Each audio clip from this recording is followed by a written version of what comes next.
St. Patrick's Day. Oh. First item up is our approval for the minutes of the February 17th board meeting. We'll be looking for a motion. This is David. I'll make that motion. Thank you, David. Do we have a second?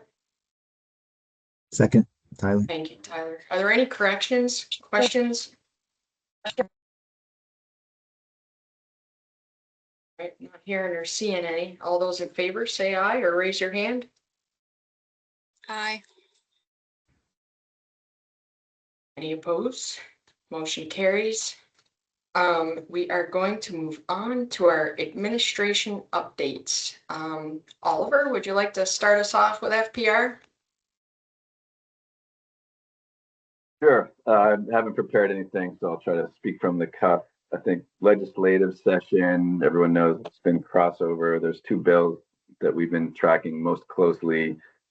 One having to do with statute around forest fire prevention, the roles of fire chiefs and fire wardens that are aligning the responsibilities of those that fight fires, namely the fire chiefs, with those that issue burn permits, namely the wardens. And so this would consolidate some authorities under the fire chiefs, but allow chiefs to name wardens in towns without an actual fire station or fire department as deputies, and continue to serve a burn permit issuance role. And it has some other statute around language around clarifying what the commissioner's authorities are to convene resources and lead response if there's a large wildland fire. And hopefully we'll get text in there about a study to assess what the state's needs are to actually have an adequate wildland fire response capacity. So that's in, I think, House Approps. It's part of a broader government and what's it called? House Government Ops Committee bill on safety. That should hopefully get through House Approps and make crossover. I mentioned two bills. The other is and perhaps more of interest to this group, a bill that would, I would say, streamline some of the Act 250 permitting requirements for wood products manufacturers, and really bring the Act 250 permitting requirements for wood products manufacturers on par with those of permittees in the agriculture sector. And this comes out of the Wood Products Manufacturers Report that was commissioned under Act 181, and the product of a lot of work by both FPR and the Land Use Review Board, and good support from House Ag Committee to move it forward. So that got voted out of House Ag. It did a drive-by of House Environment. They had no objection. And it's now at Ways and Means, and hopefully it'll make crossover as well. And there's a little tweaking on language we expect to need to do once it gets over to the Senate side. But overall, this would be a net improvement, we think, for entities seeking permits for various expansion or installation of new wood products manufacturers businesses. I think those are the two key issues on the legislative front. We were seeking additional funding for our initiative that helps loggers comply with acceptable management practices and provide some financial support for that. That did make it onto a House Ag and Forestry letter over to appropriations, but I think there's over $200 million worth of requests that have come into the various appropriating committees, and the thinking is the available resources for that type of extra appropriations are a lot smaller. So we're not super optimistic that will get approved or appropriated, I guess is the right word. We'll continue to follow it, and some of our partners who do advocacy are hopefully advocating for that, such as professional logging contractors. And if any of the organizations in this group would be willing to do any advocacy for that and want more information, please let me know. The original $1 million for that program, again called Supporting Loggers to Comply with AMP or Slow Camp, should be fully expended sometime this summer. So that's why we're seeking additional funding. It's been very successful in supporting loggers, lots of demand for it. It's helped get some really good forest management done that otherwise would have been too cost prohibitive vis-a-vis AMP compliance. But it's possible that, I think the most likely outcome is that we run into a funding gap unless there's some really strong advocacy for that effort. So please reach out if you would be willing to contact folks in either Senate or House Appropriations in support of continuing the slow camp program. What else? Not too much else. We're going to be in the card room at the legislature on Friday talking about state lands management. And I'm trying to think the litigation that we're working through, where an environmental group called Standing Trees sued the state and said that we were violating the Constitution around the public trust doctrine in relation to implementation of forest management plans on state lands is now under review by a judge where the state, in response to that litigation, has submitted a motion to dismiss. And there's been back and forth where each side has had a chance to respond, and a response to the response, and another response to the response. But that's all done now. So we're waiting a judgment by the judge of either the litigation is dismissed, in which would side with the state's argument, or if it's going to proceed to discovery if they side with the Standing Trees argument. So we'll see how that one goes. And then I'd say as we sort of, it's a season where our colleagues in the Vermont delegation to Congress, namely Senator Welch and Senator Sanders, have opened up their portals for congressionally directed spending opportunities. I'm sure other organizations around the state are responding to that. We are trying to use that opportunity to seek some resources, sort of building on what I said earlier, for enhanced wildland fire response capacity, just recognizing that we've had two very active fire seasons in 2025 and 2024. And should the state ever encounter a situation where we had two active fires at the same time, we wouldn't really have capacity to respond to both, nor equipment. So we're trying to beef up that capacity by getting some staff or support to increase the number of certified individuals to respond to wildland fire, as well as get some additional equipment. And I guess the last thing I'll say is, again, perhaps of interest to this group, FPR is probably going to issue a major update to the minimum acceptable management standards for forest land under the use value appraisal program at the end of this month, where we have a near final draft that's under legal review right now, as well as commissioner review. Those standards under statute can be issued by the commissioner. They don't have to go through rulemaking. And so our goal is that they'll be issued by the end of this month, but they would take effect June 1. And there's some real improvements vis-a-vis, I think requirements for actual plan implementation and better forest management and integrating better silviculture and invasive species control into the use value appraisal program. So we're excited about those new standards. They're the product of 2 years of work and lots of consultation with licensed foresters, landowners, and while there have been some concerns about increased cost and complexity of the new standards, overall the response has been very positive from the feedback that licensed foresters and landowners have given us. So I think I'll stop there. Happy to take any questions about any of that. Anyone have any questions? So that was pretty thorough for not being. It was prepared pretty thorough. We've Yeah. been breathing this stuff all the time, so you can run it off. But thanks for the opportunity.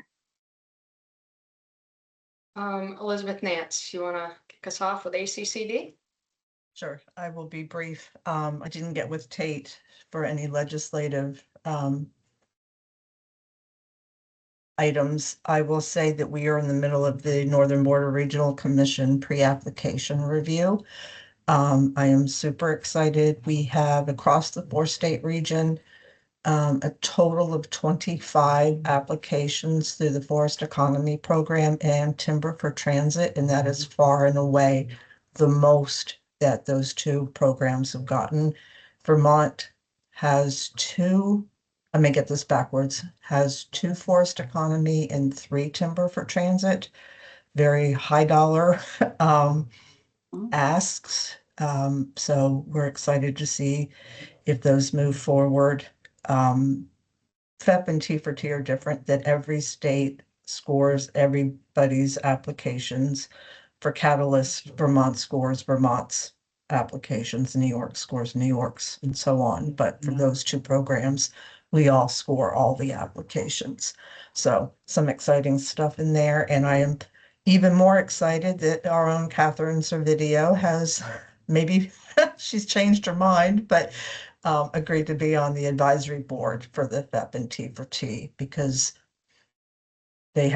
she has that expertise that we don't necessarily have in the forestry realm. So she may be regretting that, having seen the number of applications, but we're super excited to have her.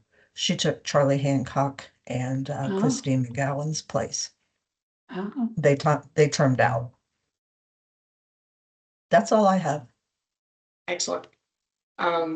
I too, Steve Collier, our attorney, has been the lead over at the legislature. I used to know the bills and the bill numbers back of my hand, but I have to confess that I don't know them all at the top of my hand this year. But I will say that we're very fortunate to have a productive crossover. Feels good to know that we're not playing defense on a lot this year. One bill we were concerned about was the overtime exemption for agriculture. And they had stripped that bill down to just minimum wage exemption would be what it remained, and it failed 3-5 on a vote Friday in House Ag, so that bill will not be moving on. After that bill failed, they decided not to take the rodenticide bill up, which would have been a rodenticide ban in the state of Vermont. Another pesticide ban, we were dealing with two of them. The second one was paraquat.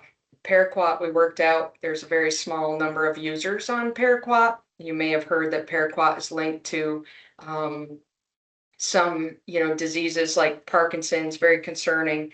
And the agency had agreed that we would work on making sure that everybody had their certification and education that was using it, and we would be permitting those users. So that bill passed. Housekeeping, which is of great interest of us. We've been fortunate that both the Senate and the House have taken up the topic. The Supreme Court had ruled right at the end of last session in May that towns, municipalities could regulate agriculture, and it had always been the understanding that municipalities could not regulate agriculture. So both committees have been working hard on that, and Representative Sheldon has been very supportive of keeping agriculture in neighborhoods, etc., and is concerned that the House bill is tying this to the Tier 1, which may ring a bell as that's relative to Act 181. Act 181 passed previously. Governor vetoed it. It was overrode and continues to be a subject in the State House. So in Tier 81, we in the ag arena would love to see Tier 3 and the road rule repealed. It's my understanding Tuesday there will be a rally at the in a press conference at the State House led by legislators, I believe, on Act 181. So we will continue to work on those as they move over, crossover to see what our opportunities are. So I think if I understood correctly, coming out of Senate Natural, the road rule was postponed to 2030. But we'll see what the House does on that. So more to come there. I think too, you may have heard that we're still working on signing an agreement with USDA for losses in 23-24 per the flood, and we're expecting around 31 million. So still working on that block grant. I think that's pretty much it, unless anyone has questions.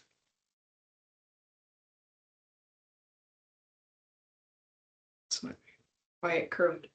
Yeah, Allison, maybe I would add, sorry, I'll continue. Maybe I'd add something that covers both your agency and our department. The FPR and AFM have been in sort of lengthy negotiations with the USDA Farm Service Agency, FSA, about a grant to help agricultural producers and timber producers who suffered losses in the 2023 and 2024 submit funding applications to be compensated for those losses. There's a $31 million amount associated with this grant, and I'd say we're despite some shifting of the goalposts that we feel that USDA FSA has done. We're getting closer to signing the grant agreement. And Allison, sorry to speak on behalf of AFM, but AFM will then be in the lead on implementing that grant agreement with some support from FPR. The agreement is going to be the goalposts that have shifted is instead of just signing a grant agreement, we also have to include a detailed work plan and a application for funding as part of the grant agreement. Those two latter steps we had thought we could do after the grant agreement was signed. So that's what's taken a bit longer than anticipated to get it done, but it could be done sometime in April. That's my sort of best case scenario, and that'll make substantial resources available for agricultural producers and timber producers who suffered losses in 23 and 2024 because of the flood. Thank you, Oliver. Our folks have been very grateful for the partnership at FPR, so appreciate all the work that you've done on that. Also, I'm going to turn over. I see Ellen has her hand up, and I'm hoping she has an update on the WLEB funding because it's in. I'm going to have to make crossover this week as money bills. So I've heard there was some extra money asked for, but I don't know where it landed. You have any intel, Ellen? Yeah, so the good news is the coalition, the Working Lands Coalition has been very active. Denise Smith from VCRD in particular has really been in the room at critical times along with the coalition's lobbyist, Amy Schollenberger from Action Circles, the coalition members of which there are 14 organizations pulled together $36,000 in order to be able to have a lobbying presence in the State House, advocating for more funding for Working Lands Enterprise Board to work with. House Ag, House Commerce, and Senate Ag all have sent letters to their respective appropriations committees for varying amounts, basically all saying, give them more based on what you can actually make happen, knowing that things are really tight with the budget. So there's different amounts in each of the three letters, but the most important point is that all three letters went into their respective appropriations committees with Working Lands Enterprise funding as a top priority for those committees. I did hear from Representative Stevens yesterday that there was, of all the advocate organizations and legislators who have put forward bills and requests for additional funding, it amounts to $239 million. And we know that there is maybe $100 million in total, maybe available in surplus. And we know the governor is interested in property tax buy downs with a good chunk of that, if not all of that. The House Appropriations Committee members were told yesterday they had an exercise that they were meant to come in with what are their priorities for how best to spend $15 million. So there's not going to be a lot available for anything. And so one of the big things that I think we're going to be pushing for is at the very least to get 500,000 more in base to happen for Working Lands, to get up to 1.5 million in base. Base is always more important than one time. It's more critical, it's more useful over time. So we're going to be pushing at least for that. We're going to continue to say what the talking points are, which is the 500,000 in base and 3.5 million in one time. That's the coalition's position. That is what we continue to say. But if push comes to shove, the very base minimum that we're going to be pushing for is 500,000 in additional base. So we'll keep you posted. We're, definitely the last 6 to 8 weeks here is the sausage making time. So we'll see what happens. But the good news is, I think the coalition's existence has been noticed and is helping to keep it front and center with a lot of legislators. So it's good that we got it back and we got reorganized and we added some additional members, and that's all that is helping. Thank you. I feel like there's a greater support and understanding of the program this year than there has in the past couple. So obviously the coalition's getting the word through. It's been great. In our days in the legislature too. I got a few phone calls after that, so appreciate all that time that was put into education and what Working Lands does. it pays off in the end. Are there any questions about updates before we move on? Thank you. I think one update, just more programmatically focused, is Dana from the professional logging contractors, Dana Doran, who's the executive director, shared with the forestry committee that they have 7 applications from Vermont for the MLOF program in Maine, where we're offering, the board is sponsoring up to 3 scholarships for Vermont residents. And most of those applications are a result of the director of the MLOF school visiting the CTEs, the continuing, or no, the CTEs in Vermont. And they visited every CTE that had like a heavy machinery component, is my understanding. But it seems like a pretty successful result of those visits, honestly, to me. And the application window is still open until the end of April, I believe. So they still have a bit more time, but 7 applications already feels like pretty exciting. That's excellent. I think if I remember, we didn't have any graduate from Vermont last year. Is that correct? I don't Mm, think there were any okay. graduates last year. There have been graduates like Sam Shook, who Yep. was a previous grantee, was a graduate. But I don't think there were Vermont graduates last year. Hey, And that's they're- great to have 7 Yeah. already. And I mean, the 7, there might be more than 3 who are admitted, but we definitely have only budgeted for 3 scholarships. So we'll have to see,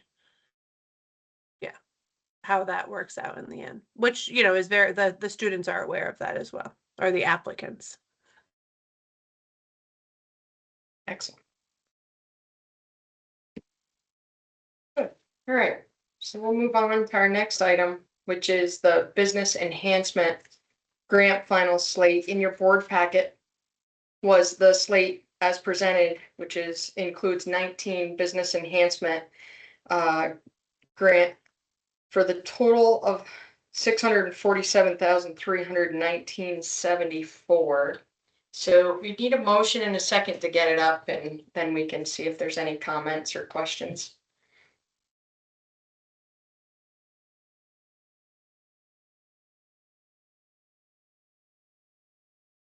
So David, I'll make that motion. I'll Thank you. second Elizabeth. Thank you, Elizabeth. Do you have any comments or questions regarding the slate? Probably are all commented and questioned out, and we're tired on it already. So not seeing any, I don't want to jump the gun. No hands up. Go ahead and all those in favor say yay. Raise your Yay. hand. Aye. Aye. Aye. Opposed? Nay. All right, the motion carries. The 19 business enhancement grants. Thank you. So we're gonna share out our WLEB visits. I'm sure Elizabeth probably has a list of Or those. Allison, we are also going to do service provider, actually, which is the second sheet Oh, in that excuse me. same. I'll print that off. But I can, You want to give me the totals and yes, we'll go it's from there. 11 applications, totaling 370,000. Even? Yep. All right. So we'll need a motion for the service provider grants, 11 totaling 370,000. I'll make that motion, Elizabeth. Thank you. Do we have a second?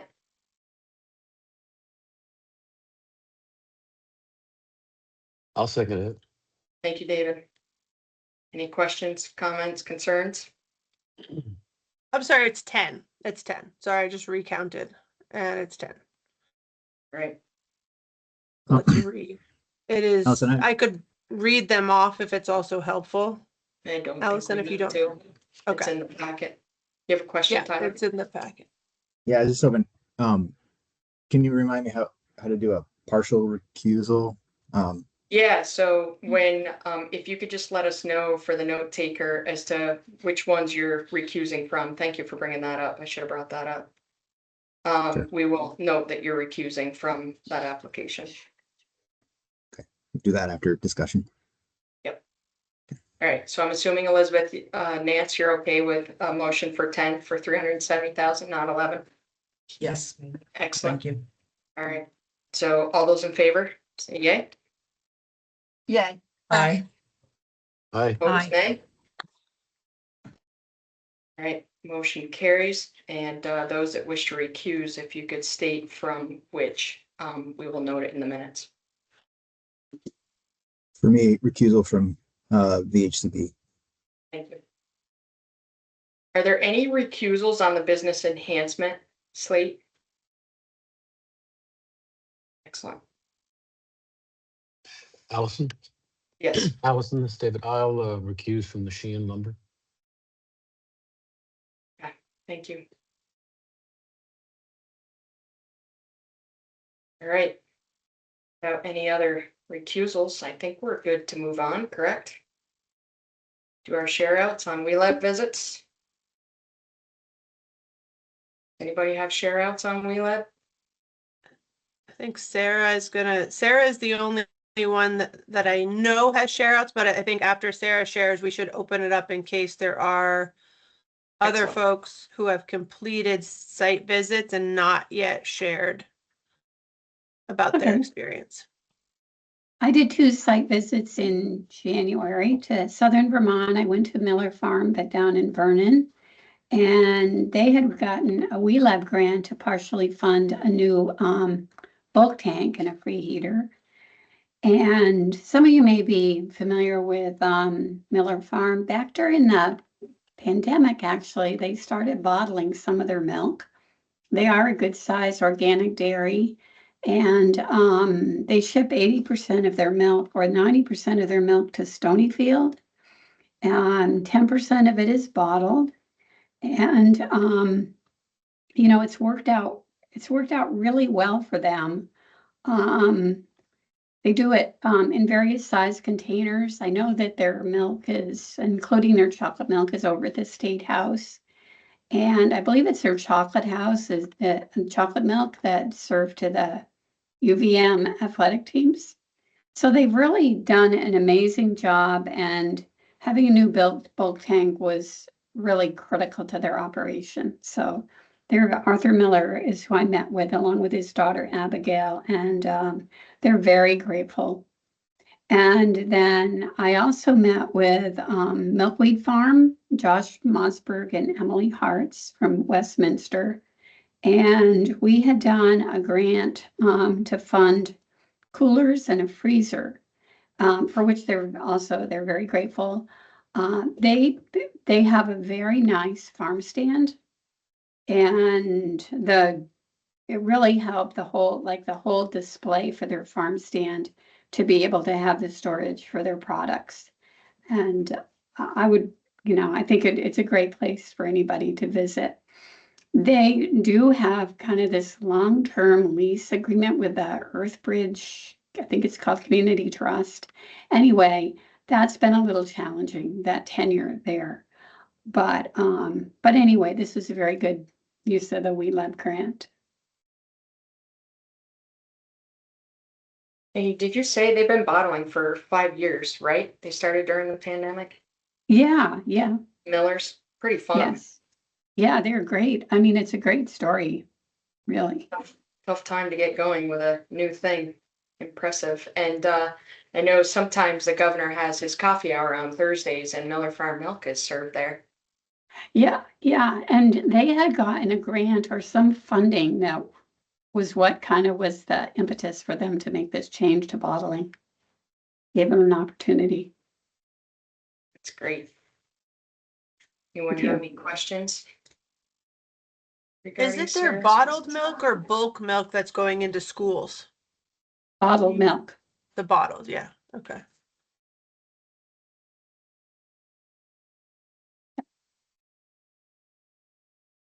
Did they have any feedback on the process itself, Sarah, or did they feel like a lot of, did they have Really? any? No. No, I didn't. I have my notes and I don't recall that they had any real comments on the process. I have heard some other comments from people that some of these grant processors are very tedious in general for grant applications, but neither of them really spoke to that. Thank you. Trevor just also put a link in the chat if anyone wishes to check out the grantee spotlight Mhm. under Dairy Business Innovation Center. Pretty neat. Oh, yeah. Is there any other visits that we'd like to cover?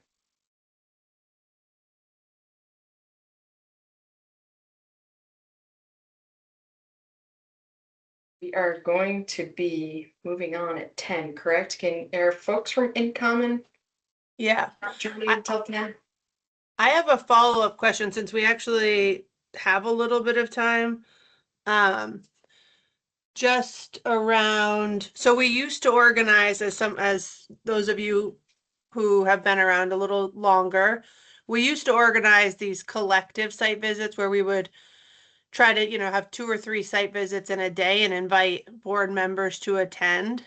Um, and, I would say participation was, there was always like at least one board member who would attend, but it wasn't, I didn't feel like we got a lot of board member participation. So then we decided to shift to allowing board members to just schedule visits on their own time, within their own schedule, potentially closer to home, which achieves really 2 things. I think we're finally getting caught up, but when I came into the program, we had inherited a legacy of COVID not doing site visits. And so we were trying to also make up those site visits as much as possible. So it also that had a double effect of allowing us to actually schedule more site visits by having individuals do them, but also felt like it might be logistically just easier for board members. So I would like to just hear back from board members on preferences versus collective site visits, versus these individualized site visits. And for those of you that have gone on site visits, do you feel like it's an added value for your, ability to sort of connect with grantees, potentially learn about engage about the processes? Has it been meaningful? Is it something we should continue?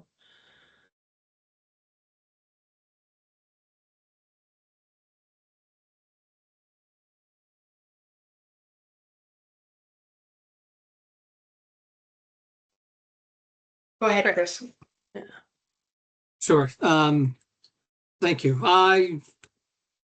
I've been on many of those group visitations, and I always got something out of those because there are a lot of times questions that I don't really ask and somebody will ask, especially when it comes to the ag side. So, I certainly don't mind doing the individual visits, but I'm a strong proponent of the group visits, especially when somebody like Bob Lesnikowski makes you lunch. Yeah. Yeah. But for the group, I think it's good for us to get together in environments like that. And also, I also think it when we can get a group to show up, 3 or 4, it lets the grantees know that, we take this seriously and we want to learn and listen to them and with any feedback that they can give us. So I'd like to continue the group visitation. Elizabeth Chadwick. Yeah, And then hi. Pat. Sorry, my camera's not working. So having only one being a new board member and only been able to do one site visit, which was fine, and an individual site visit was great and it was informative, but I find that it like it'd be helpful as a new board member, not just to like go along with, more seasoned board members to these visits, but also I find it's really hard to get a hold of some of them, like some of the grantees individually. Like, and I feel like if they know that there's like a group coming, there's like more incentive for them to like respond and feel committed to that site visit. And kind of like what Chris was saying, where it Not feels like, really. yeah, oh, Scheduling is just hard. It's just yeah, hard across the board, but yeah, yeah, it's so funny. No, I mean, it really depends on the grantee, honestly, yeah. how easy or challenging it is. But okay, that's helpful to hear though. Yeah, there was even and I don't know if you guys remember this, there was a time that we tried to extend the invitation to include legislators as well. Which, I think is also a valuable exercise, but it was hard. That was a little hard uptake. I think we had one senator join one day. Tyler.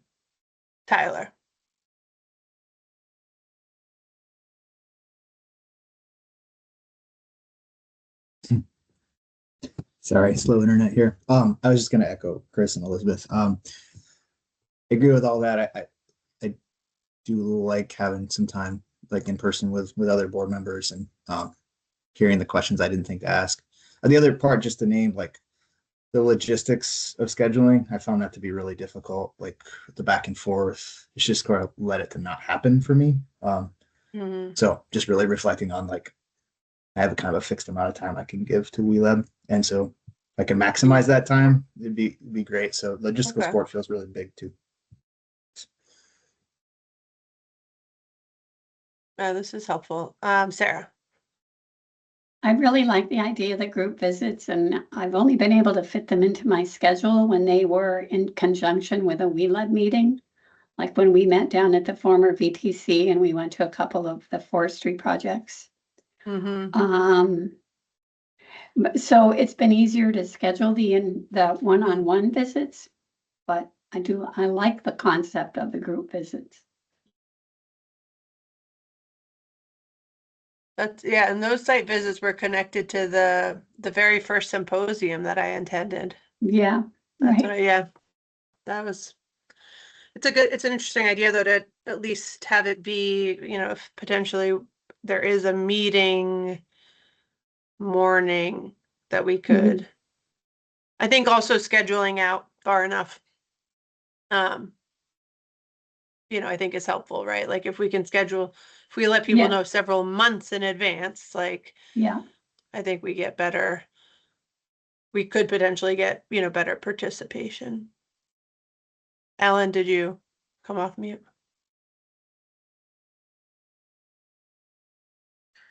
I'm sorry. I was multitasking, doing something else. What was the question?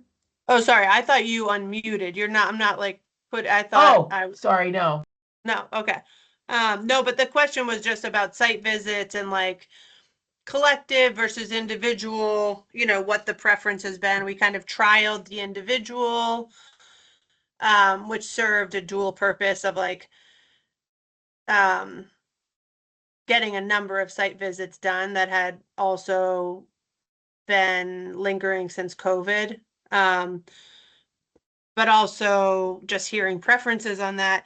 And I think, with, another option is also if there is like learning, like if the board is interested about like diving deep on a specific issue, that's another, kind of site visit that we could think about.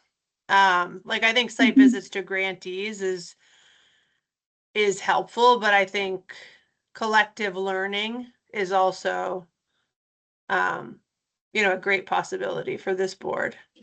And a time to like, as we're saying, like be together, learn from each other, learn from the context. But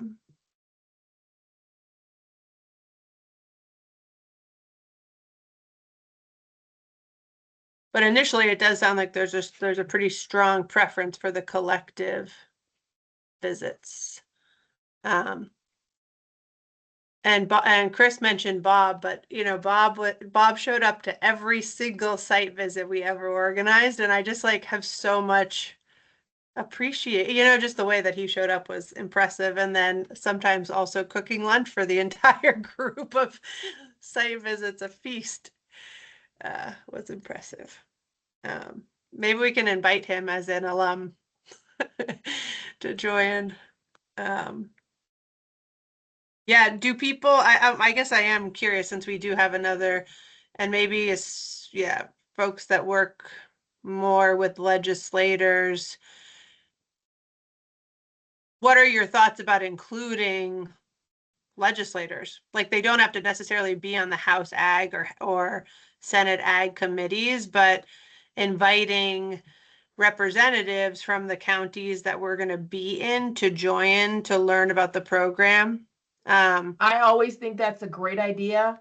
It's going to be very rare that they attend, but asking them puts it on the radar and definitely keeps the whole program front and center. And they at least can't say that they haven't been invited. So yes. My one reflection there is that I think it may be, I don't know, would people feel like as free to just like discuss, you know, challenge, I don't know, like have open discussion amongst the board members with legislators there? That's like my one thought. Or would we Well, feel if there was like, if there was a grant that was particularly challenging or has been a difficult road, we could choose not to include there, but most of these projects are big yes, successes. that's, yeah. Yeah, okay. Yeah, and that's good to just also name. I think I felt frustrated by not having good participation. But I guess it's good to name that the invitation counts.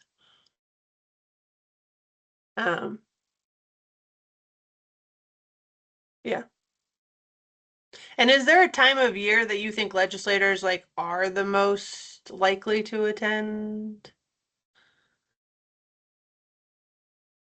Not during the session. Yeah. But then isn't it Maybe a Monday, but it depends. If they have a regular job, then they're on their job on Mondays. But I mean, there are some legislators that are, you know, committee chairs. I know, for instance, they don't want to, because legislators earn so little money, and they put so much time in. You know, there are some that are just like they just they can't do the extra stuff. But again, that's on them to decide. So just, I mean, basically non-session is the time that we have the greatest chance. But I was wondering if there was sort of like a sense that that's not really fair because it's not like they're not. Again, it's their choice. I mean, January, probably into January could work for some site visits, but I think you just invite people. Yeah.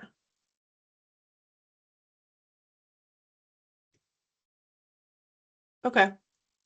I mean, it usually works better if it's within the district they serve and they don't have to travel far either, you know? There's ways. And that's, yeah. I mean, if you invite the whole ag committee and they're going to the Northeast Kingdom, chances are you're gonna get Richard Nelson.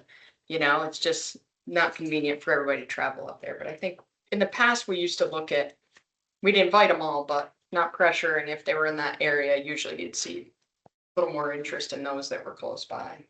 Oh, yeah. And I was assuming that the question was that you're only inviting legislators whose district that particular grantee is in. That's and the not a approach we committee. were taking is, yeah, exactly. Just inviting those representing that district. And I will say, like, again, coming back to Ellen's point, like, I will say that several people responded with like quite a bit of thanks for the invitation. But, you know, but I think, as I said, only one resulted in an attendance, but which was meaningful, but. Yeah, I think it's balanced, right? We have to remember it's a citizens legislature and they don't get paid year round. They don't have staff. So we're grateful for those that can make it. So I think what I'm gonna do is, we don't expect incoming until just before 10. So I think if you wish to shut your camera off and take a 5-6 minute break, we'll come back and start off with incoming. Does that sound good? See you back.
I'm muted. Good morning, Erica. We're on a break, Okay, sounds short good. break, but Good everybody's Should be coming coming back. yeah. Hi, Erica. Hey, Allison, how are you? Good. How are you? I'm pretty good, thank you. Excellent. Happy St. Patty's Day to you. I forgot my to wear my gosh. green. I got all dressed and I was like, where's my green? But it's a I little too late. know. I have plenty of green. I should have worn some. I completely forgot. Don't forget the corned beef and cabbage, though. Right. Gosh. I am like half Irish, pretty much. Yeah. Got lots of Well, of good thing we Irish. brought it up. You could sneak it in later. Yeah. Do you feel connected to your Irish roots? I do. Yeah. Yeah. And I spent about a month in Ireland one time, long time ago, but yeah, it's pretty amazing place. It's like the Fun upbeat music. fun Yeah, cultural connection. seems it. A lot of Americans are Irish. Mm-hmm. Saw Curtis. There we go. I think everybody. We'll just wait for some cameras to come back on before we get started. There's a few more. Sounds good. Thank you. Hi, Curtis. Right.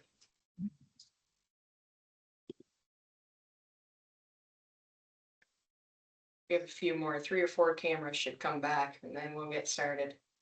I think Elizabeth Chadwick and Stephanie's cameras aren't working and Trevor's. And Allison Lowell was on. She said hers wasn't working either. So we'll work through that.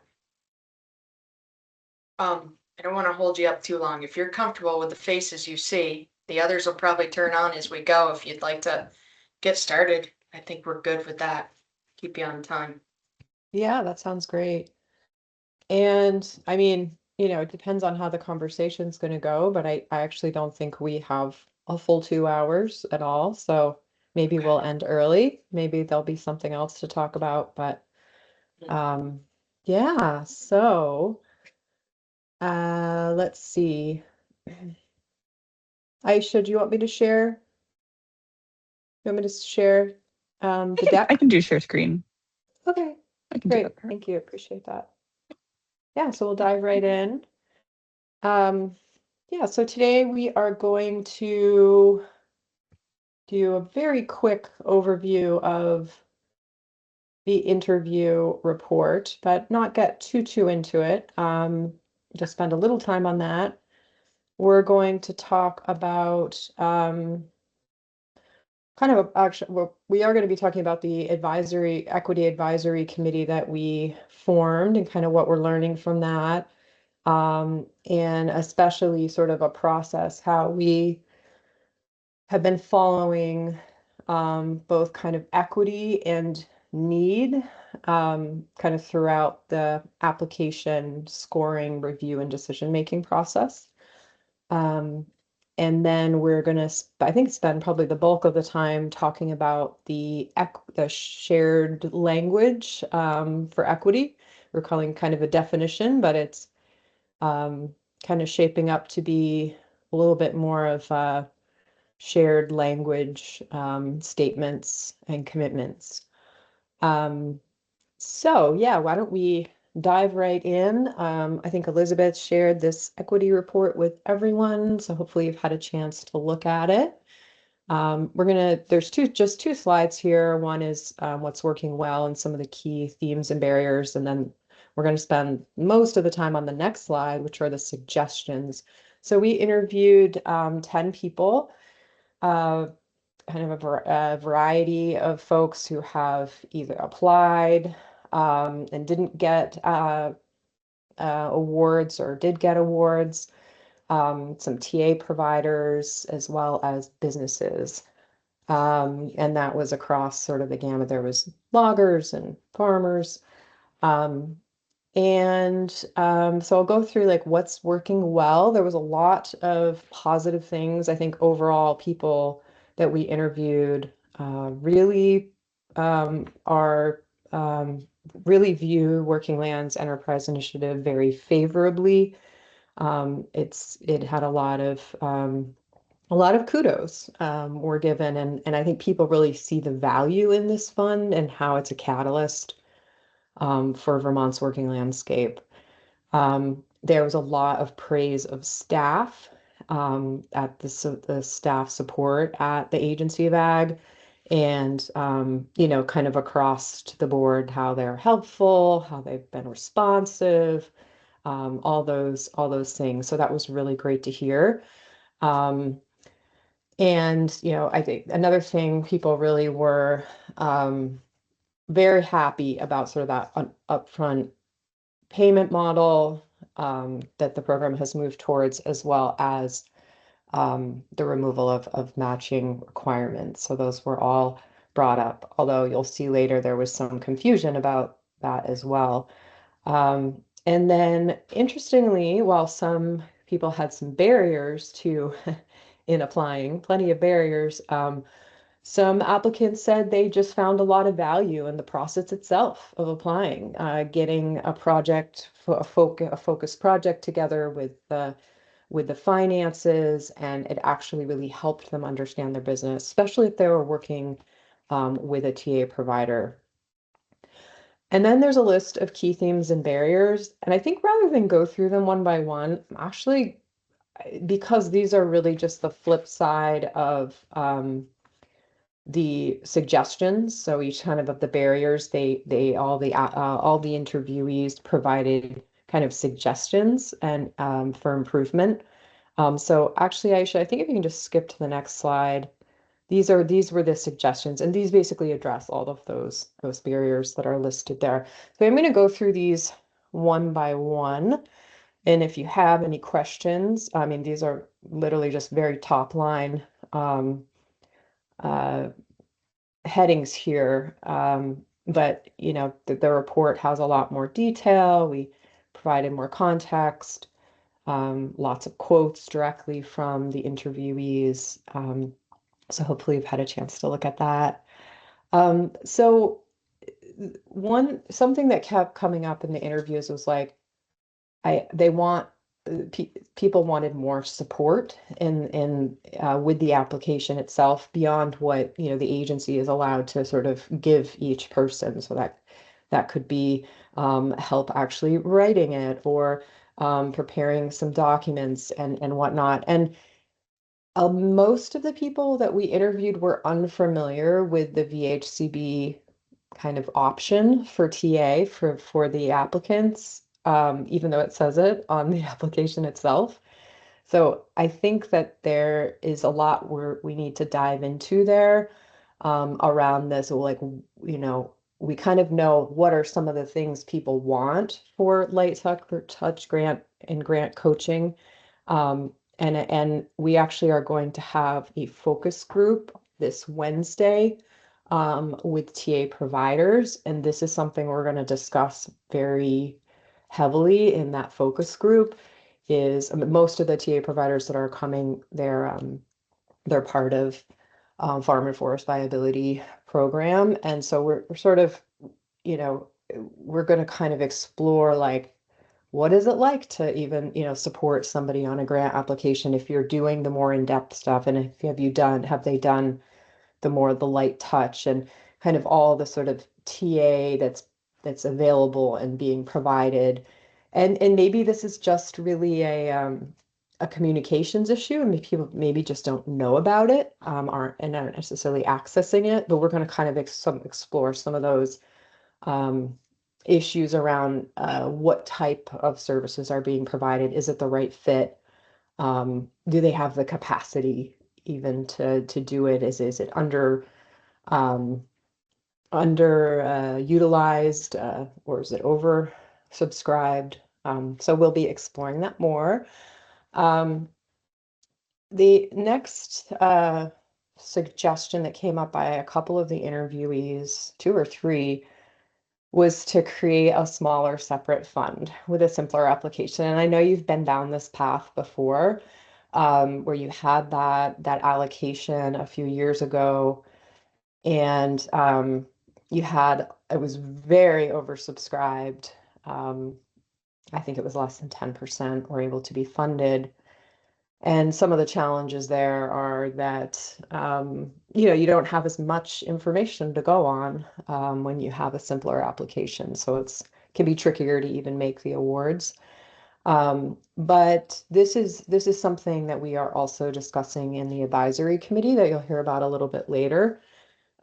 So, I think whether this makes it into the final equity action plan set of strategies is TBD, and it's something in the April meeting we'll be discussing more, but we will be talking about this in the focus groups. We're continuing to talk about this with the advisory committee, and we certainly want to talk about this with the board. The next one was it's kind of a specific technical issue that came up for two people. I think web grants overall, we learned this from the survey, we learned this from the interviews, that web grants can be tricky. It can be tricky for anybody really. But that there was a specific issue with sort of people that were running up against the deadline, and then they went to submit their grant, and then they had something still missing that they didn't realize, and then they weren't able to get that piece of information together, and they missed the deadline. So, could there be a grace period where if you miss something, you have 24 hours to, get that in? So and we've been talking about that with Lily a little bit, and Lily reviewed kind of the notes that came in from these interviews, and to kind of see what we can do if that's even a possibility. And then providing the applicant resources. So there was just a wide variety of suggestions from the interviewees. They said, like, I'd love to see a really strong, like, mock successful application, or an application that maybe blocks out information or something. And likewise, some of them even said, I'd love to see what like an unsuccessful application looks like. I think people were looking for more resources. I think there are some, and maybe some don't. Certainly there are awards listed on the website, but I think people were looking for even more. That's great, right? So I think some of these things interestingly, some of the things that kind of came up in the survey, as an example, it came up in the interviews. It's all things that have actually already changed this past year, or even prior to that. Yeah, so I mean, I think, for example, somebody still thought that we interviewed that it was a reimbursement model, still like a full reimbursement model. So, I think people, if they had applied several years back, they may not know or understand what has changed. So I think that's also maybe just a communications issue. And there was some feedback around, some thought around just wanting more feedback. And we heard that in the surveys as well. When you didn't get an award, I think they just want more information. And I think even this year, I think there's been some changes there, and I think Claire and Elizabeth do an excellent job at providing that, especially if people are interested. And I think that there's probably more to do to really think through like how feedback is provided, and how transparent the process is. And permitting came up a couple of times. I think there was some confusion there. You know, just Erica, yeah, can I say one yeah, thing? Just on yes. the strengthening the feedback. Was Mhm. this also related to, there was also like quite a bit of, I think it was more in the applicant, but I see it going together with like this desire for more transparency around like how decisions are made, or like the scoring, which I think Yeah, has been requested and has been very challenging for us to wrap our heads around programmatically. But yeah. Well, especially because, as we all know, when you get to those final decisions, it's a very holistic process. You all have been there, and it's sometimes it's just like a puzzle, like a shuffleboard. You're like, well, oh, well, there's not really many in this part of the state, but we need more in this sector, and we need, and all the different issues come up, and it says, yeah, it can be hard. But I feel like just even in being part of the scoring review and decision making process, or at least observing the decision making process, um it seems like you were doing a very good job of like capturing what that needed to be. And I could even hear sometimes, Elizabeth or Claire, you sort of pushing to say like, what do we need to tell? Or board members also would say, okay, what are we going to tell? What are we going to then, what is the feedback we're going to give them because they scored high, but we're not funding them. So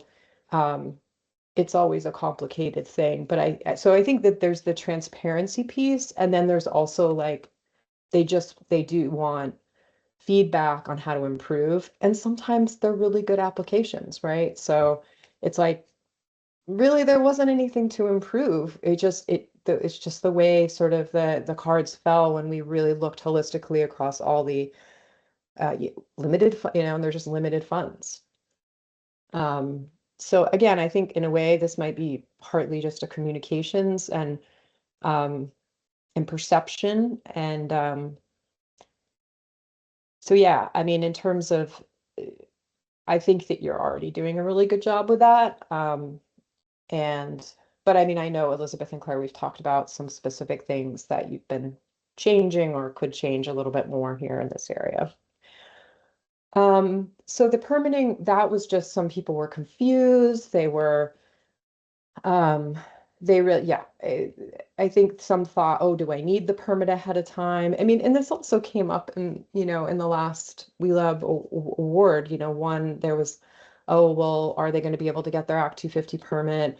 And that was something that kind of was deliberated for a while. And then somebody said, well, they don't have to have it when they apply. So we shouldn't be making a decision. So I think that there's probably just a little bit to think through on the permitting to make sure it's really clear to people when they're applying what is really needed. And even though I think it does state it pretty well, sometimes it's just like have to be like so explicit.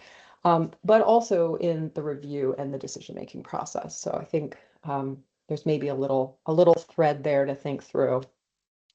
So the next one is very broad. Improve equity without creating legal traps. I mean, there were a variety of suggestions for this. I mean, we've also been talking about this specific issue a lot with the advisory committee, and the definition of equity, how you're scoring it, thinking through, and Aisha will share this more in the next few slides when we kind of get into this sort of pathway of equity and how equity and needs show up across the whole process. But really thinking through like, can we actually look at protected classes and make some of those equity decisions without triggering legal issues. And we have also been talking a little bit and are going to be speaking more with the Land Access and Opportunity Board staff about how they've kind of been going about doing it, and they have some ideas. So hopefully that is something we will continue to dive in for the final equity plan. Tailor outreach to different cultures and sectors. So we did speak with folks that were working directly with a lot of new American immigrant refugee communities. And I think this is both outreach and also just support, really thinking through like how one thing that came up was a lot of the refugee and immigrant communities are doing such small scale farming that working lands programs aren't really suited for them anyway at the scale they're at. And at the same time, if somebody is sort of moving into a space where they could be eligible, there's still some barriers there with, but it's not just an issue of like, let's put, the application up in 5 different languages. It's really thinking through like how to work with those communities and the organizations that support those communities. So I think, so there's that piece, but this outreach piece wasn't just for immigrants or refugees. There were comments from particularly the logging community around wanting different touch points of outreach, not just emails, and that they really, some of them are pretty low tech. They wanted some in person. Some of them even talked about some of the language being simplified more or just even resonating. One specifically said, have the language even resonate more with sort of rural conservative values, which is interesting. So some things to think about there in the outreach and language being used. And there were a few interviewees that wanted more qualitative metrics. They wanted to have more stories shared about where they're I think that there are a lot, and we talked with Elizabeth and Claire about this, so there already are there's many ways qualitatively you share about your project. But I think they were also looking for that maybe more in the scoring process. I think they wanted to be able to like even share their story more, and so they were feeling like, oh well, I don't have enough jobs impact, or they were maybe just feeling like they didn't have enough quantitative metrics, and so I think they were thinking, well, there are other ways that things could be gauged, which I think there already are, but I think again that's a perception issue. And then finally, to create ongoing learning opportunities.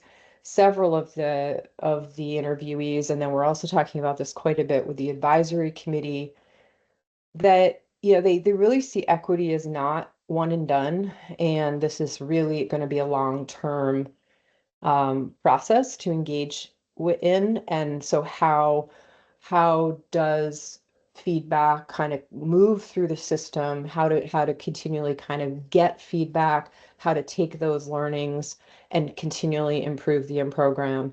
And that can go for equity or other issues as well, right? Just, I mean, and I think the board already does a fair amount of these learning opportunities, but I think they wanted something very explicit around equity. So does anybody have any questions if you read the report, if you have any specific questions about anything in particular? I don't have any question, but I do have a comment that. Great, comments, on good. First slide where you mentioned that getting rid of the grant match requirement was helpful. There's been some comments over in the legislature of putting the match back in on the program. So just an FYI. Okay.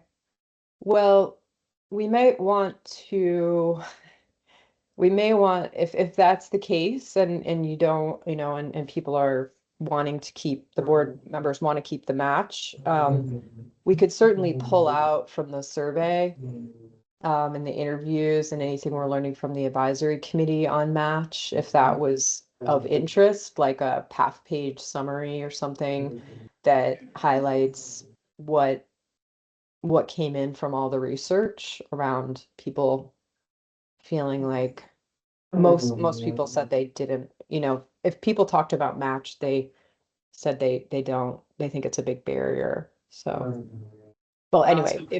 if it's of interest, let me know. Okay, thank you.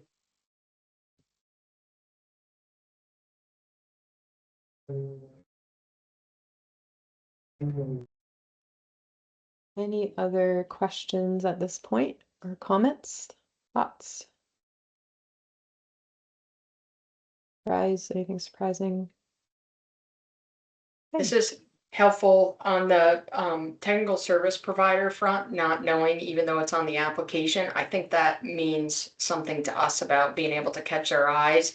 So they're actually seeing it, and maybe it's an insert rather than just on the straight, straight white 8.5 by 11, or on the web grants, anything we put out, we might just have to call that forward a little more Yeah. vibrant, or maybe individuality rather than blending in with everything else that we give to them. Right. Yeah, we found so many things, both from the survey and the interviews, was kind of people just didn't know about it or had a misperception. Yeah, so big pop out box or something. But yeah, we're really looking forward to talking with the TA providers on Wednesday about that, this one in Thank you. particular. That's great. Okay, well, I'll pass it over to Aisha to kind of run through sort of this process, we kind of observation process with equity and with need.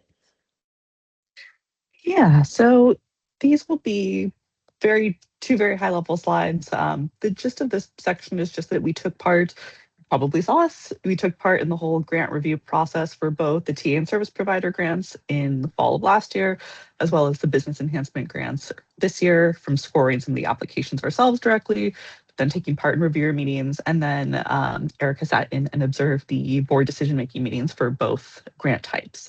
And so we actually prepared an internal memo for the BFFM staff, Claire, Elizabeth, Trevor, and Lily, actually, I think also maybe got to see that. But these were just some of our initial findings from that, because the purpose for our sitting in was really just to follow the threads of both equity and need across that whole application scoring and review process, to try to understand how they were showing up or not, and what the mechanism or the modalities for them showing up were. And so going through what we have here really briefly, when we took part in the reviewing and scoring applications, our highest level observations were really just that applicants often did not respond to the equity question, even though they may have been able to.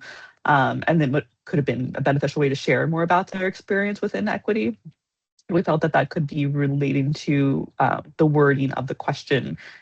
So for example, some of the applicants that we scored seem to be from working class backgrounds, or have had limited educational opportunities or other ways of accessing capital, but they did leave that response blank. In terms of equity in the actual reviewer and WLEB decision-making processes, generally found that equity is just not necessarily at the forefront of decision-making. It's one aspect of the broader impact, which I'm sure all of you would attest to. And we also noticed that some applicants didn't always seem to understand how to explain their equity impacts.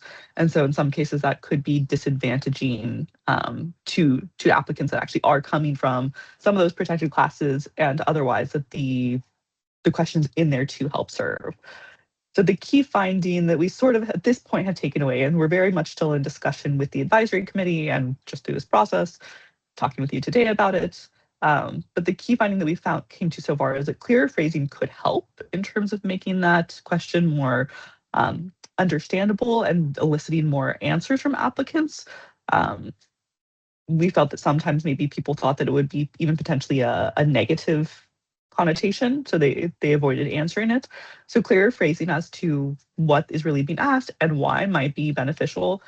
But we did also want to note here that the advisory committee cautioned against necessarily expecting and certainly not requiring the individuals respond to that, because people that have faced significant barriers, or especially if they come from some sort of traumatic background, just might not be comfortable sharing that. And to expect that could actually be a bigger barrier than just giving them the option and leaving it at that. So that is something that is definitely a delicate balance that we're paying attention to and considering very carefully in terms of what final recommendations might be provided there. And then for the need side, it's a much more complicated process in terms of how need was being threaded through. It's assessed in multiple ways through the scoring rubric. Reviewers look at the project description section. Then there's also the financial documents that some reviewers are looking at. And then there's the budget for the overall project. And that's sort of all being reviewed in different ways and by some different folks to assess the overall need of the project. So when we participated in that, we found that at the highest level, the need was just very difficult to assess based on what was provided in the applications, largely because one, the meaning is unclear. So for example, if the project needed to help the working lands economy, or if it's based on the need of the business, applicants answered both ways. And it was also sometimes treated both ways in the reviewing and decision-making discussions. And then secondly, some applicants seem to confuse the barriers to capital questions, or to be confused on the barriers to capital questions, and again, maybe avoided answering it because they thought that that would be portraying some kind of weakness if they said that they had experienced barriers or had need. Anecdotally, I know that one of the applications that I scored, they were like, we don't have need. Like they tried to state that very clearly that like we don't have need. And that was that's obviously not the intention of the question, to be like, we got you, you have need, and so you're out of here. So that is something that could be definitely clarified in terms of how it's being stated, and maybe give some more context so that people understand the opportunity that they have with that question. And if they want to respond to it, they can. Again, doesn't make sense to necessarily require it. And then we also, in terms of sitting in on the decision-making process by the board, we found that need holds different meanings also for the board members, and it's not uniformly incorporated. So for that, the biggest takeaway is just that the definition of need and how it's going to be included in the application, from the language in the RFA itself to the scoring rubric and the decision-making process, needs to be discussed and revised. And insights from the advisory committee were really to maybe focus it more around financial need rather than the barriers. Going back to the sort of same finding from the equity thread, that's requiring people to share about things that are potentially very personal to them in terms of what barriers they're faced could be more of a barrier than just, you know, giving them the option and leaving it at that. So that's the key findings from that. Again, these are things that we're very much still in discussion with the advisory committee on. We're continuing to review all of the research to kind of pull together some more firm notes. But these are really some two topics that we welcome your thoughts and reflections on. I know these are high level findings being presented here, but having gone through it somewhat recently, yeah, welcome your feedback or any insights on how you yourselves feel need or equity are presented throughout the processes.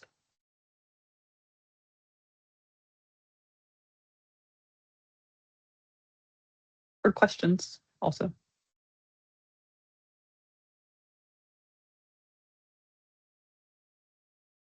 Yeah, Aisha, I was curious, sort of going back to the question in the application around equity. I feel like that's something throughout my whole career that folks are always trying to like ideate on like what's the best way to approach this if you're trying to get this information. I was curious if either part of the advisory committee or sort of the work that you all have been doing internally with InCommon, if you're going to try to put together like here's some resources like processes that we found really work to understand like what's the best way to be asking this question that feels more comfortable and feels transparent for folks.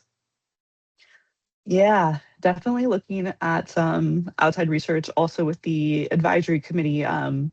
Jean Merrill, is that correct, Erica? Or others might know? Hamilton. Jean Hamilton. Don't know where Merrill came from. Jean Hamilton was giving some insights directly from actually the Land Access and Opportunity Board and how they have been able to, I think that they're a big issue with the way that the question of equity is phrased in the application is that there was legal counsel, and correct me, Elizabeth, really if you know, or Trevor, or anyone, legal counsel that you can't ask questions specifically that might target it towards protected classes. Jean was saying that they have actually phrased it differently and that their understanding of the legal parameters are a little different, where you can indicate that this could be helpful for protected classes. You obviously just can't indicate through the question that this fund or this grant opportunity is only for them. And so it does open up, one, a bit of a legal can of worms to make sure that that's being treated consistently and accurately. But that would be the first place that we're looking at starting, is understanding more so how they phrase the questions around equity, and using that as a model, because that would be a very clear, easier, almost one-to-one. But we will be looking at other examples as well and making sure that the language ultimately is best tailored for this grant. Great, thanks for that. Yeah. Anything else?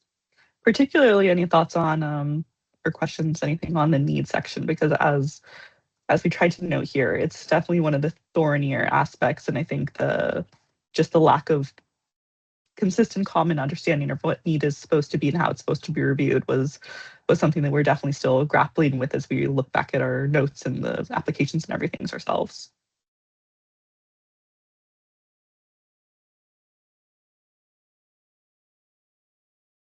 Sarah?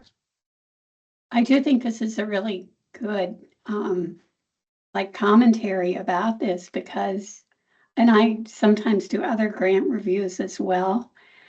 And I sort of think as I go through about that aspect of need and what it actually does mean. Like if somebody needs what the project is to help their business, or if their need is really financial, or if it's something else. So I think having some way to make the meaning clearer and how it kind of gets tied together through the application and review process would be helpful.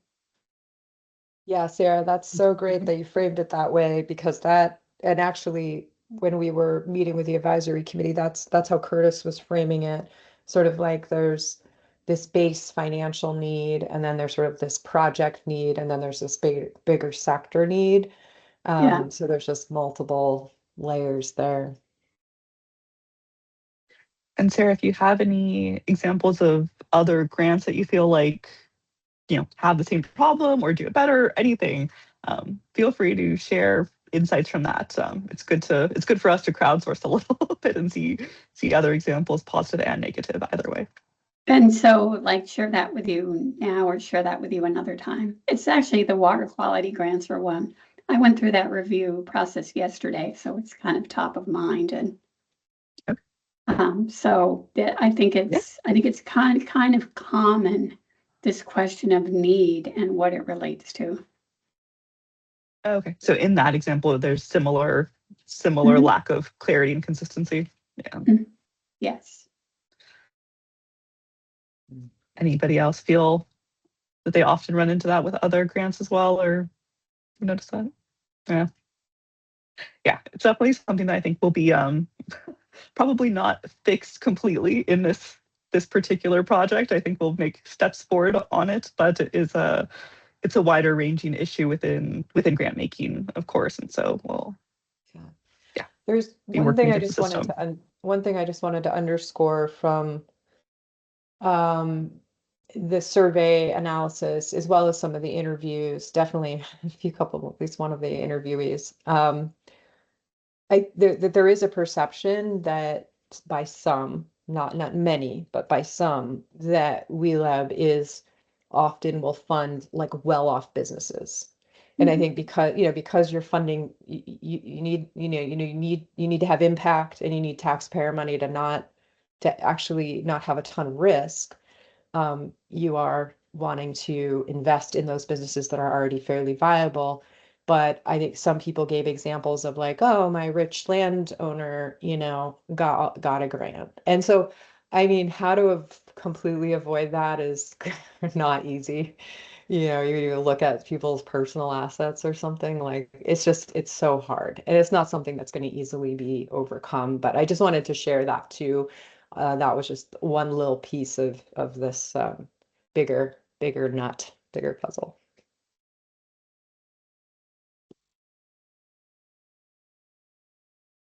All right. Tyler. Thanks. Yeah, I think this report is really, really insightful and incredibly helpful, and I'm really excited about it. I'm curious too, just thinking about, it's sort of relevant in the needs section, but I think just more globally, if there's just a way for us to be thinking about this within the context of like just the extreme competitiveness of these grants. like as a reviewer and decision, sort of decision making with the boards, like the you have to, I forget what the sort of stats are, but we're only actually able to advance like a small percentage of what's applied for. 20% for the past few years. Yeah. Yeah. So it's like what, 4-1 or something. I don't know. In any case, just there's like how do we have that be a lens as we think about how to move forward? It's just something I want to reflect on with that report. I don't really have a specific thought to that question just yet, just enough to pose it. We're trying to accomplish an awful lot with really scarce dollars, including like sector representation, business type representation. Geographic representation. Yeah. Yeah, and we're just sort of trying to not give a lot of partial awards. We have seemed to give some lately. It seems like I wonder if all of that ambitious in some way. Just like to throw out a provocative question, I guess. Well, I mean, one thing I would say also, and again, I don't know, Elizabeth, that because it was positioned more as an internal memo, if that report got shared with the board or not. From our end, it certainly can be. Because one thing that is in the longer report that this was pulled from that I think is worth presencing in reaction to what you shared, Tyler, which is a very fair point. In terms of looking at using it as a lens for this broader, holistic decision-making process, one thing that the staff did that we really thought was a great change was between the business and TA review session this year, or this cycle, and the business enhancement grant session, in the spreadsheet that is reviewed during the reviewer and then the decision-making processes, they added that column for equity and need. So those responses for each application were actually present right there in the discussion very clearly and made available to review. So that already was a great step in terms of bringing it in as a lens in a much more clear way than it had been previously. Obviously, for the TA and service provider, also looks a little different. They're not necessarily expressing need in the same way. But we did think that that was a really strong addition to the process in terms of bringing that lens in more clearly. We have been discussing if there's some other adjustments that could be made in terms of, if the, one of the, to your point, how complicated it is, one of the other points is that technically this has already been incorporated into the score. So when reviewers are looking at it and having that discussion, that is already accounted for. So how are you layering it on as a lens still when it's already reflected in that numeric score is something that is, another consideration that we're just taking into account. So we were considering, do you include the score that they received for the equity and need responses, so that way you see like, this person said this, but actually the reviewers scored them fairly low for whatever reason, something like that might be worth doing as well. So we definitely commiserate and understand how complicated it is and are looking for ways to make that a clearer lens to utilize. But Elizabeth, you have your hand up. Yeah, I think that shift was helpful and very much like inspired by feedback from it being lost in the decision-making conversation. But what I was hearing Tyler say was a little bit different. And I think it's something that I just want to try to mirror back, Tyler, and then have you correct me, because I think it's something that Claire and I and Lily and the program team are grappling with, which is, given the competitiveness of this grant and like all that we're trying to achieve, like geographic distribution, like type, from, primary producers to value added to forestry, primary and secondary, all types of businesses, all types of projects. It's just it's a lot. And I think that leads to, to the large number of applications, which leads to the, extreme competitiveness of this grant. And I do wonder if there's some shift around, I think this is something that we address as a board. we address it. And I think there are very strong arguments for keeping a very open-ended funding opportunity that's consistent each and every year, that businesses know they can turn to when when the time is right. And when the time is really right for their business, they hopefully will rise to the top. Versus having more, targeted funding opportunities to address like a specific, identified need. That's kind of the other, part of that. That's like the flip side of the coin. And I think the other thing though that we've discussed within common is, so keeping the funding keeping the business enhancement grant very open as it is now, but being even more explicit about certain criteria, like around competitiveness, right? Like, so that businesses that aren't going to be competitive just don't apply. But I think it's a struggle, because I think a lot of those criteria are already incorporated within the application, like all of the business documents that we ask for and whatnot. So I just wanted to call out that I think this is a tension that we feel that's very alive for us. And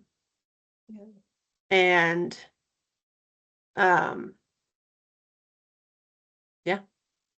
And Tyler, was I hearing that as a part of your comment, just like this tension existing, or maybe I was Yeah, I think so. Yeah, thanks, Elizabeth. I think I'm sort of probably jumping ahead to like, so then what do we do? But yeah, I think it's kind of naming it, yeah, it's a tension. I framing it that way, I think is helpful, but it's also like it's a healthy tension and a good one. But like, so then what? It's like, as a reviewer, I rarely review an application that doesn't meet the terms described in the application, right? So it's like this could be funded. This would be acceptable to fund. It's really then just like the competition within. So yeah, and just something about like there is quite a stack of considerations. It does kind of, I think, create the possibility for there needing to be kind of like this very narrow path to being funded, which is sort of what has to happen in these competitive environments. I just think it's something to try to work with, like really, or else I think we're going to keep being like, well, it was really competitive again, and we kind of got where we got to. So it just seems really core to me, and yeah, it's just difficult to when we're in the middle of reviewing all these applications, it's sort of like difficult to find that North Star among the many, many, many stars, I guess. So love to work on that one. I just wanted to bring up one quick example from the work we've been doing in Maine. And they are actually scoring need and equity. And it's about, I don't know, they haven't fully finalized it yet because the RFA is not out yet, but they were looking at like 30 to 40% of the score was going to be based on need and equity. So that's just another lens. I mean, if you are thinking about lenses, yes, the business needs to be in good shape and viable and all the other criteria, but that is another way to think about it. Sarah. It almost, in that light, it almost seems like there maybe need to be a specific pool of funds that are targeted toward need. But what I actually wanted to comment on was, where it says some applicants seem confused on the barriers to capital. And I can see where they might be, because you could think, okay, well, have I not been able to accumulate enough working capital in my business? Or does it mean that I'm not able to get a loan or grant funding? So clarity on that would be helpful. Yeah, we saw it go Absolutely. both ways, right? We saw people not wanting to answer it because I think they Yeah. were worried that they would seem needy or not a viable business. And I think probably everybody's also seen the example where somebody made a very eloquent case for themselves for need. And when they looked at when the financial reviewer looked at it, it was like, wait, actually, like, no, like they have all these opportunities.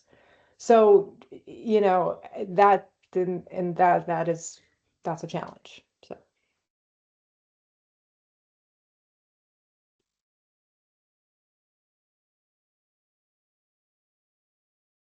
Thank you all for the discussion. If there's anything else, feel free to chime in, but otherwise happy to move us into what I think is a good step in terms of thinking through clearer language, discussing some of the shared language that we've drafted since the last time we spoke.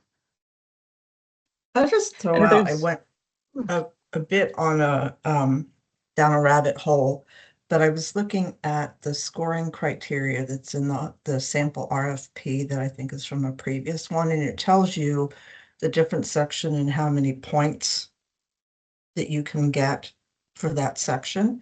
And I wonder if it would be helpful to, here's how you get 0 to 2 points, here's how you get 3 to 5 points, here's how you get, so sort of set up so that they know what could get them more points versus just you get 0 to 15, but there's no clear description of what could get you those points, which would also maybe clarify what they need for those sections.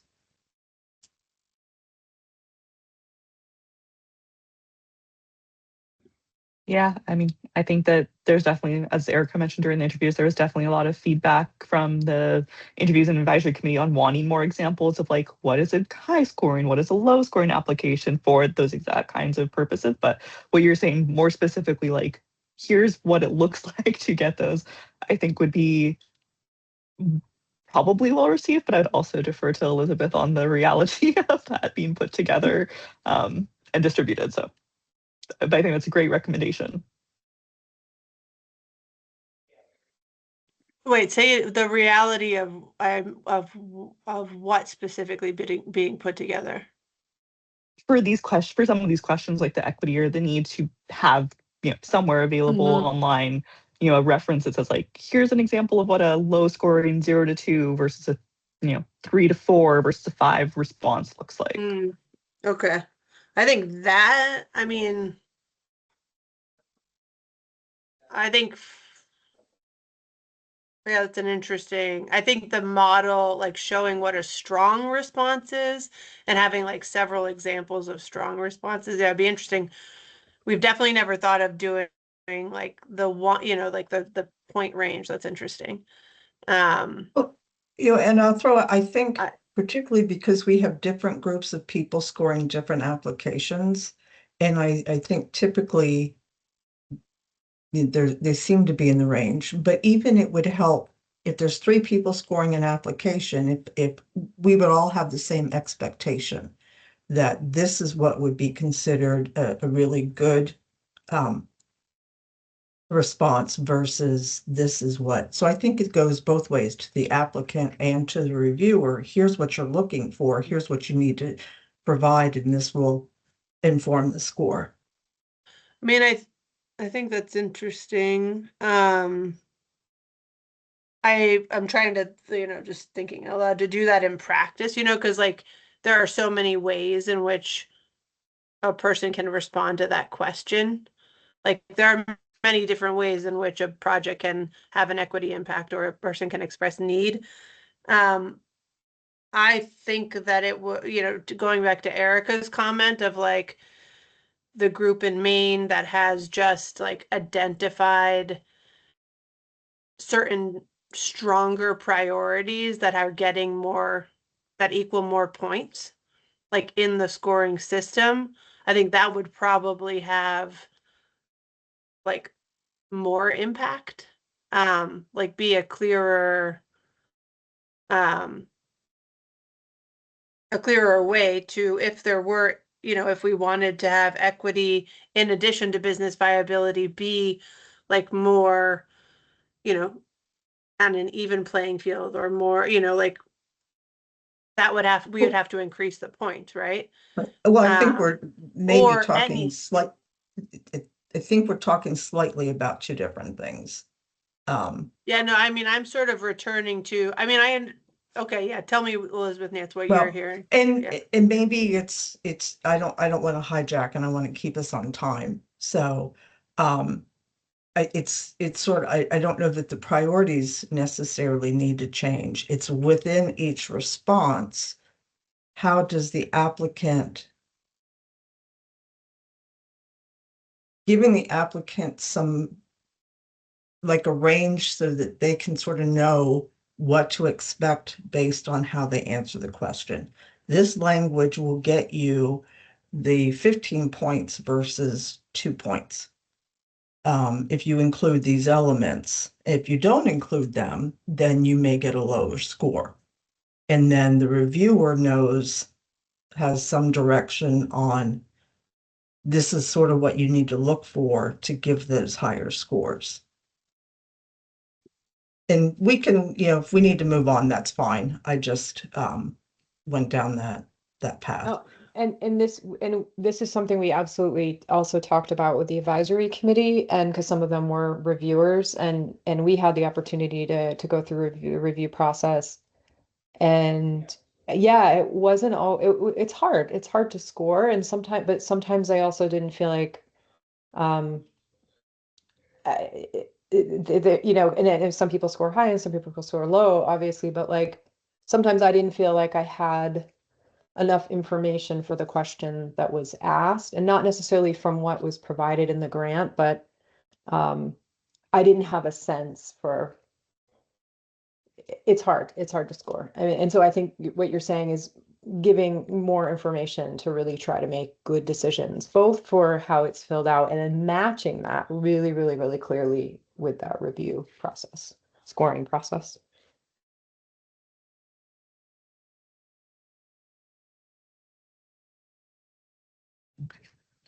Well, we welcome any continued thoughts, reflections over email or any other form on this, because we know it's a key topic. But yes, in the interest of time, I'm going to move us forward into the shared language, and I'll pass it over to Curtis to just give a little overview of the committee and where we're at. Thanks, Aisha. Good conversation and questions coming up here. So we've alluded to this advisory committee a number of times already. So what you see here on the slide are the actual members of that committee that have been joining us as they've been able to, including, Eddie joining us literally from the field, from the forest with his gear on. So, these are committed workers. They're also committing to this process, which is great to see. And you'll see the arc of our conversations to this point. We're getting ready for our third and final. So spending our first meeting really getting grounded in this process and talking more about equity and the definition and shared language. The second meeting focused on how equity and need are reflected in the WLEI request for apps, scoring process, the board decision-making processes. Again, a lot of that's been reflected in what we've been sharing already. And then we're going to be moving into recommendations for strategic action. And so what we wanted to put in front of you and then invite you into some small groups to discuss is what we now have in terms of our shared language around equity. And just to remind you all that we've been here before. This is a good, important conversation. And, we've talked about having a couple of different possibilities in terms of how we talk about equity. Y'all have played with those, one that was a little more succinct, one that was a little more robust. When we got into a conversation with the committee, they have lots of thoughts about this. I think there's both a desire to kind of keep it short and sweet and simple so that people don't get lost in abstractions about what are we actually talking about at the end of the day here, but then also to give it a specific flavor with examples of what this means in the working lands context in Vermont. And so I'm going to go ahead and read this out loud on the screen. And then we'll invite you to go into these breakouts for about 10 minutes is what I think we had decided, and just to discuss it. So what is resonating with you? So even as I read this off, or as you're reading it now, where do you feel like you're nodding? You sort of feel an openness to this. It sort of opens you up. It feels like, yeah, that makes sense. And where are you still tripping, if anywhere, on what we're saying here? What do we need to continue to refine? And I will say that, there is a point at which, it's important to sort of birth the baby and put it out into the world. And as you continue to do this work, you can continue to refine it. And certainly Ellen and Erica can remember our initial commitment to equity with Food Solutions New England almost 15 years ago, and that became a 15-year learning process about what are we actually talking about, which it feels like this country is trying to figure out too. What are we actually talking about at the end of the day here? But you live into that and refine as you go. So we want this to be good enough to get us started.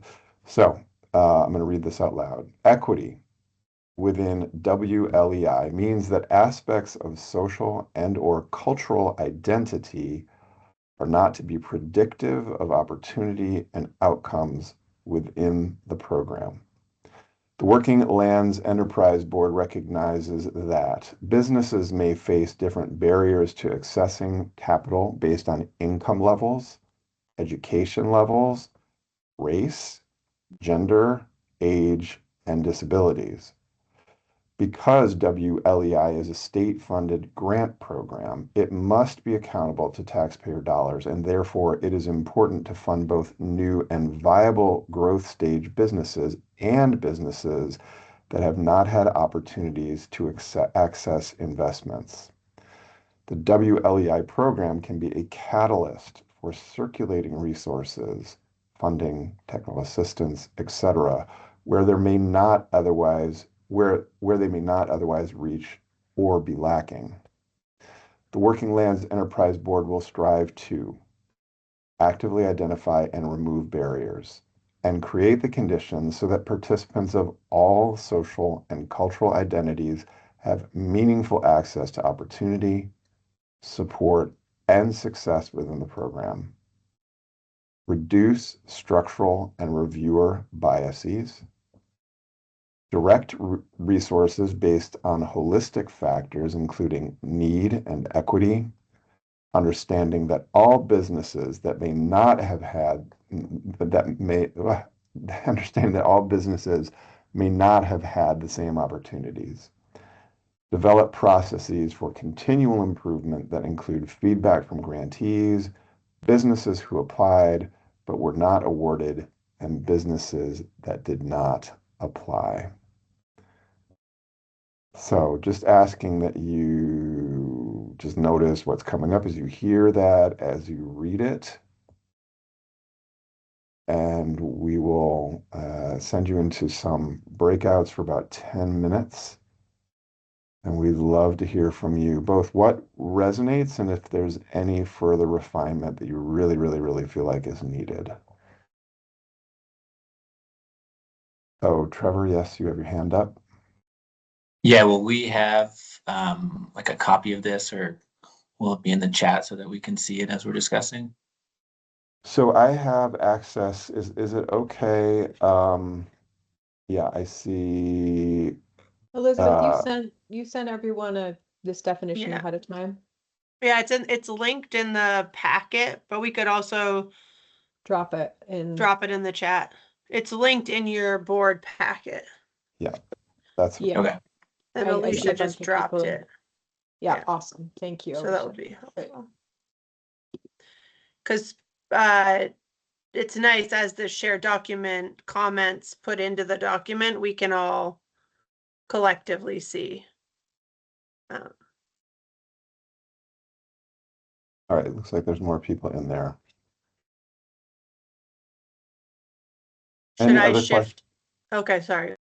Any other questions before we move to the breakouts? Okay. So let's Free launch breakouts. those. We've got, yeah, we can do 3 breakout rooms. That'd be nice. Okay.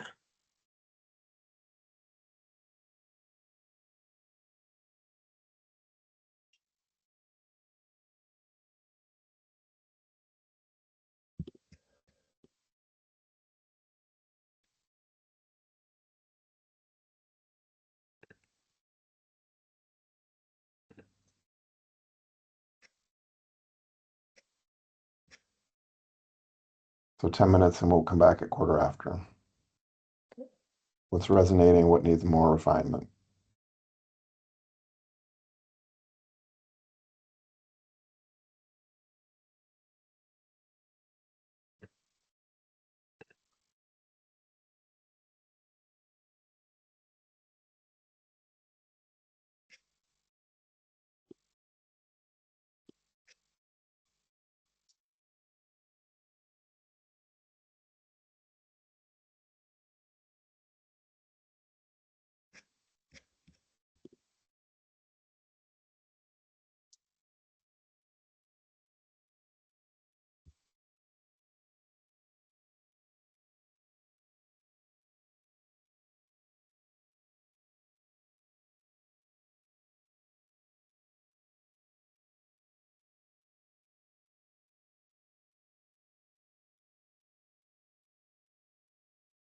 Are we good? Are we good?